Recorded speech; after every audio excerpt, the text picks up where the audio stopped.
之前呢拍了富士山下、富士王朝和徐福的影片，也拍了一些民俗和怪谈类的影片。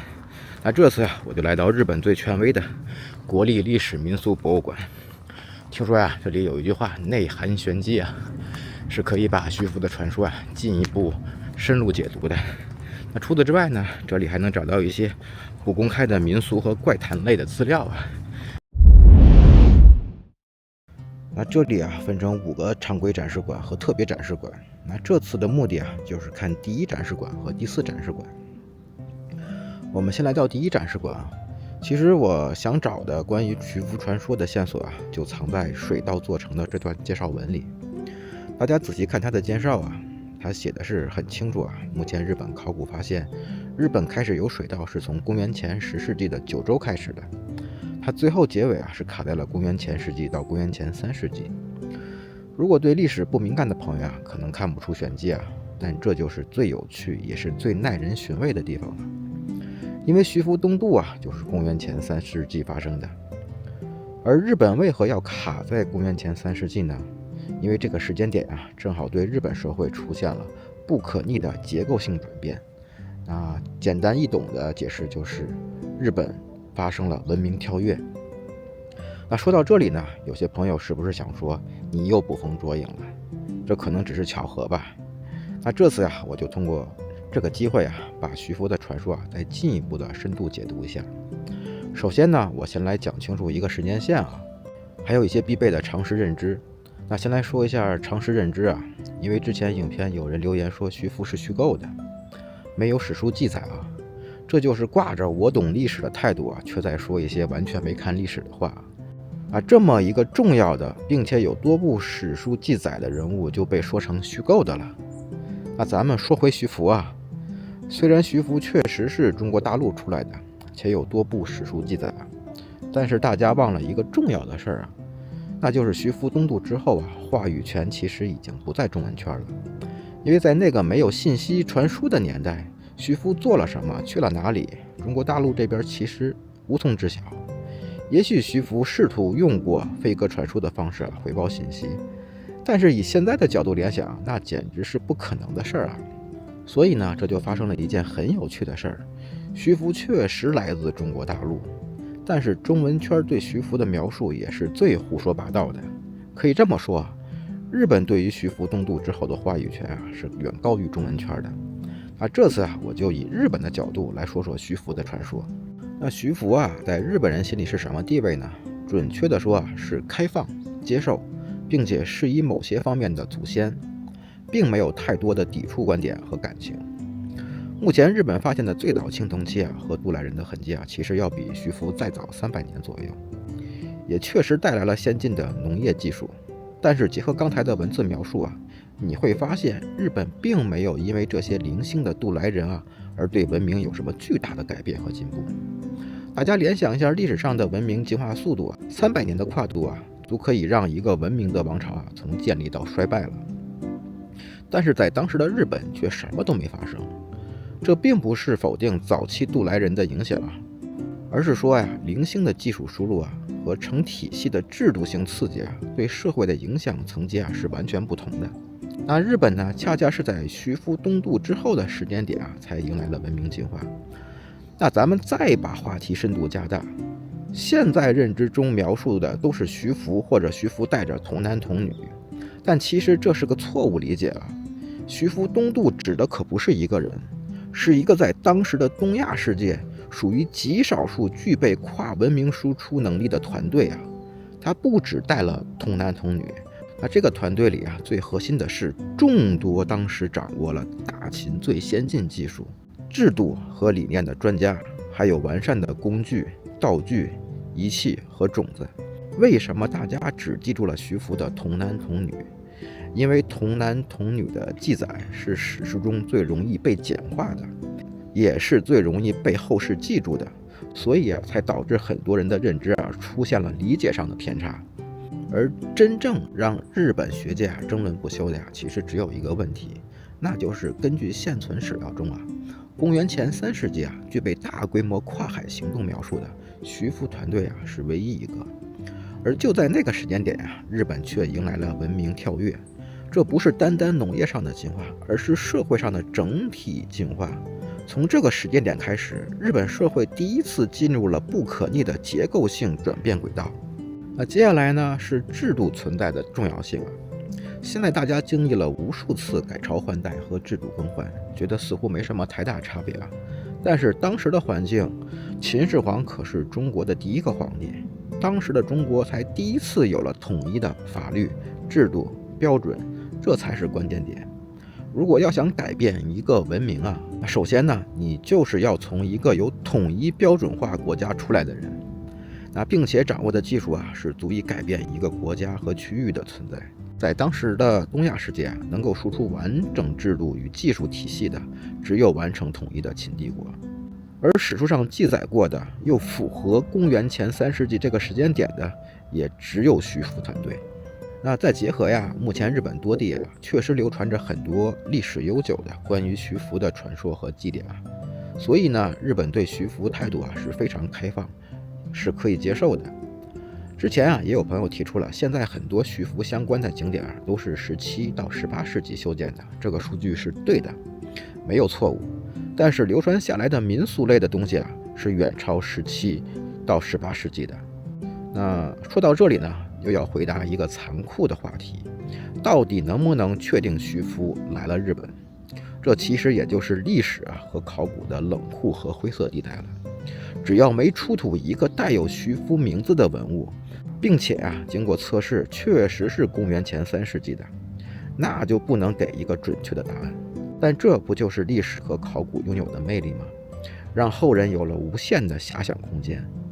我不是說我們今天已經可以下定論，而是說呀，如果要解釋公元前3世紀這次結構性轉變啊，徐福是目前所有模型中最難被忽略的一個，也是目前最为合理的一个。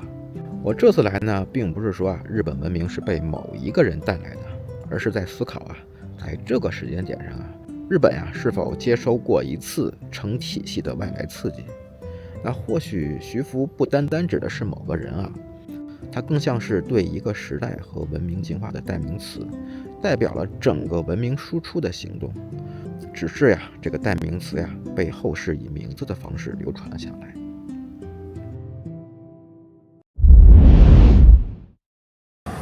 大家很奇怪吧？突然跑到了室外。其實啊，這已經是第2天了。昨天啊，在博物館發生了突發事件。本來這期最精彩的地方啊，我放在了後半部，也是博物館最精髓的地方啊，民俗。但是當我進入到民俗展示館的時候呢，發現除了河童之外啊，幾乎沒什麼可介紹的。所以啊，我就臨時改變了行程啊。那今天啊，我就在東京都內找幾個大家在日本最常見，但卻最想不到的一些民俗背後的禁忌啊，介紹給大家。這其實啊，也印證了一件事兒。博物館能展示的只是被整理過的民俗，而真正殘留在社會邊緣的東西啊，只能在現場看。那首先呢，我們就要看的是日本最常見的地藏。那地藏分成很多種啊，但是大部分都是單獨出現的，作用就是結界，可簡單的理解成如今的防火牆。地藏站的地方就是人界與冥界的交接處，那管理着生與死，其實啊，就是為了攔住試圖進村的瘟疫、死靈和災難。但是密密麻麻的地藏在某些地方出現時啊，那可能就有另外一種含義了，可以被理解為一種在極端條件下被默認的殘酷生存選擇。其中一種現象是在以前糧食不足的關東荒野啊，為了保住家族，必須啊親手送回新生兒。而這些密密麻麻的地藏啊，通常是為了替生者啊承擔罪業。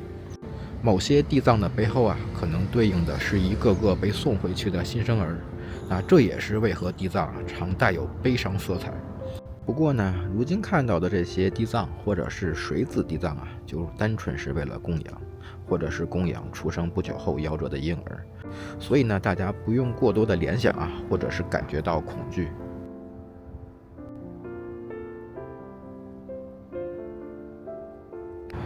接下來要看的呀，也是大家在日本常見的稻荷神社和稻荷神社的神使狐狸。那稻荷神呀，虽然是丰收之神啊，但在民间啊常与狐狸附身联系。在当时人口密集化、土地高度利用的关东啊，路邊狹窄、陰暗處的小稻荷神社，通常代表的是异界與現實的交匯點。順着這個，我們就可以來說一下狐狸附身。在很多記錄中啊，它往往被用作一種群體排除與社會性懲罰的工具。那一個家族一旦被指控有犬神或者狐狸附身呀，那整個村落呀會將其隔離、禁婚，甚至驅逐。這在古代關東啊是極其嚴重的社會刑罰。同樣呢，如今看到的這些呢，已經跟以前不一樣了，不用過多聯想。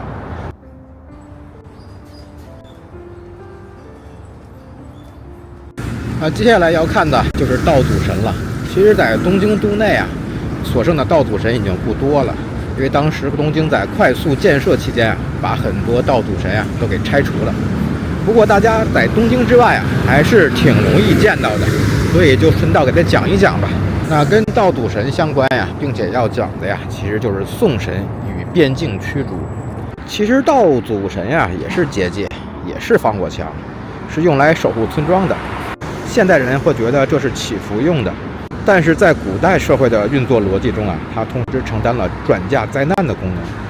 那宋神呢，是為了保護村落，當村子發生瘟疫或饑荒的時候呢，那必須選出一個平醫啊，將厄運帶走。而這時啊，殘酷的淘汰機制就會開啟了。所謂的文明呢，其實就是建立在一種排除異己的殘酷機制上。那為了多數人的存續，那必須有少數人啊被推向境界線之外，成為了无名的祭品。到這裡啊，應該有人會問，同是防火牆和結界，道祖神和地藏到底有什麼區別呢？簡單來說呀，道祖神是一道牆，負責外在的大掃毒，它守護的是集體的生存權。任何威脅到秩序的人或物啊，都會被通過儀式送走，消失在邊境之外。那地藏呢，是一個坑，負責內在的大代謝。他超度的是那些被進化拋棄的弱者，他用慈悲的表現掩蓋了古代社會資源匱乏時最殘酷的淘汰機制。那一個呢是負責驅除異類，那一個呢是負責安撫怨靈。那這不是神明的本意，而是人類在資源壓力下賦予他們的社會功能。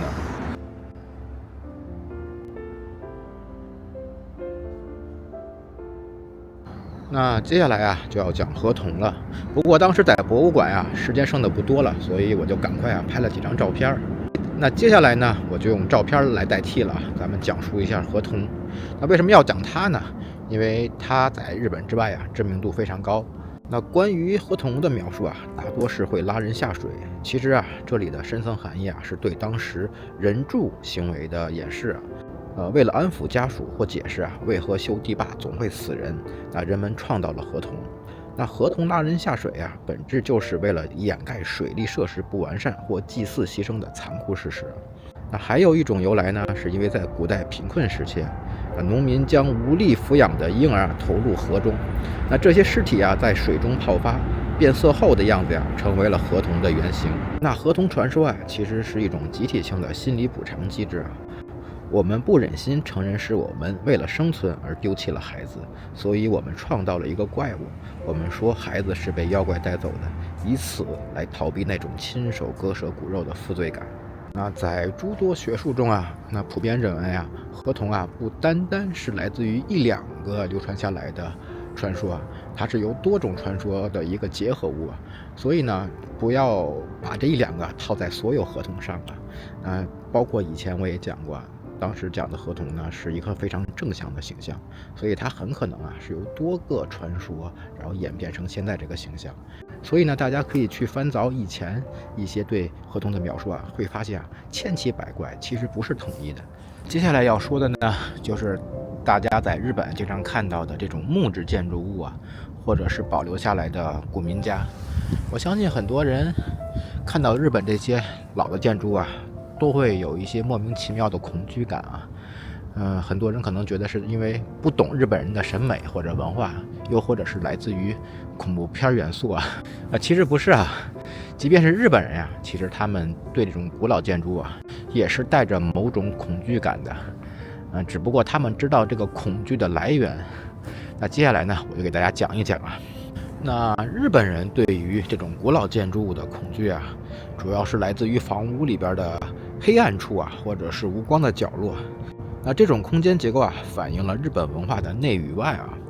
民俗學家認為啊，家中的陰暗處啊，是妖怪的居所，是不祥的地方，也是回避和不願公開的地方。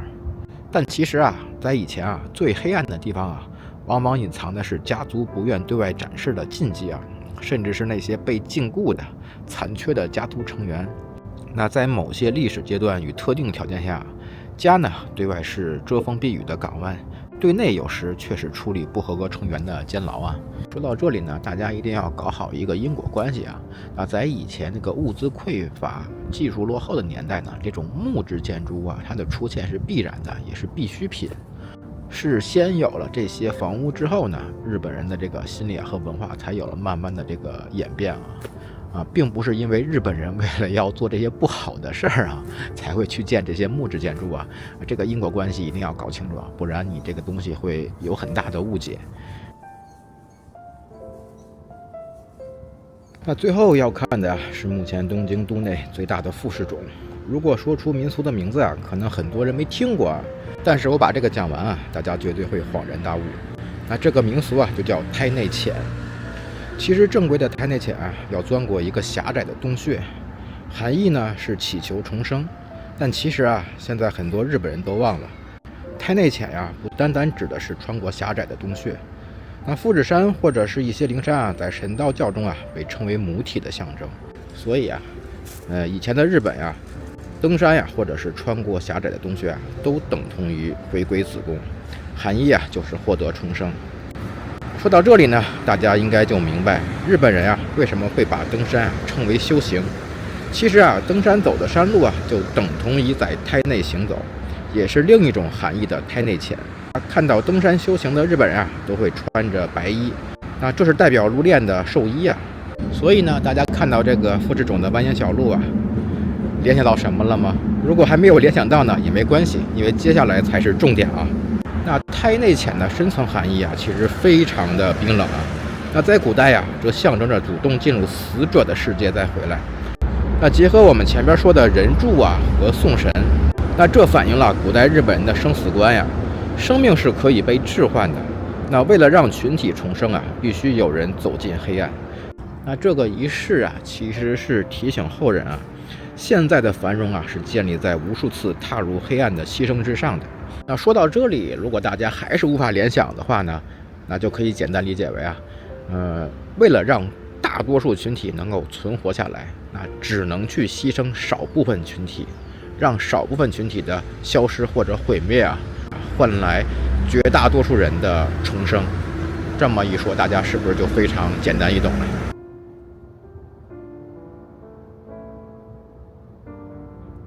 那這期呢，關於日本民俗背後的禁忌啊，講的差不多了，講的都是大家經常見到的東西。但是講完這些呢，我一定要提醒大家一件事兒啊，就是我講這個呀，是為了讓大家對日本的民俗啊和日本的文化有一更深度的了解啊，只是增加知識量的。但千萬不要做两件事。第一件事就是把今天所講的這些禁忌啊，跟現在去聯想啊，已經沒有任何關係了。這是第一。那第二呢，就是今天講的這些禁忌啊，都是在特定地區、特定時間、特定條件下才會發生的，並不代表所有。所以大家不要看到一個地藏啊，就把所有的地藏認為就是我今天所講的那些啊，它還是要區分開的啊。那如果以後呢遇到特殊情況，或者說比較異類的、異常的呢，我還是会給大家去普及的啊。這期內容啊也接近尾聲了。那我現在有一個問題還在思考：如果公元前3世紀啊，這場日本社會的結構性轉換啊，不是由一個具備完整體制、技術與組織能力的外來團體所引發呀，那我們就必須啊接受另一個前提。一個尚未形成穩定社會結構的文明啊，在沒有明確外力輸入的情況下呀，那自發完成了農業、制度、社會形態的同步躍進。那在目前已知的文明案例中啊，這樣高度同步的轉換啊，極度罕見。而問題是啊，如果沒有那次成體系的外來刺激啊，我們目前所掌握的文明演化模型当中啊，是无法解釋這一切為何同時在一個時代出現。我們今天看到的這一切啊，不管是不是徐福帶來的文明啊，還是那些被塞進黑暗角落的民俗與妖怪，其實啊，都在告訴我們同一個真相啊：文明從來不是平白無故發生的。那每一座壯麗的堤壩下呀，可能啊，都壓着一個不被記載的靈魂；每一個精美的金屬器后啊，可能都代表着一個原始部落的消亡。所以呢，当下次走在街上看到那些莫名陰冷之處時呢，請不要只感到害怕，或許那是那些被剥夺了名字、被挤出文明邊界的先民啊，依然試圖向这個光亮的世界發出最後一點微弱的信號。真相呢，往往都是殘酷的，我們會下意識的排斥或者抵觸啊，但唯有直視它，我們才算真正站在這片土地之上。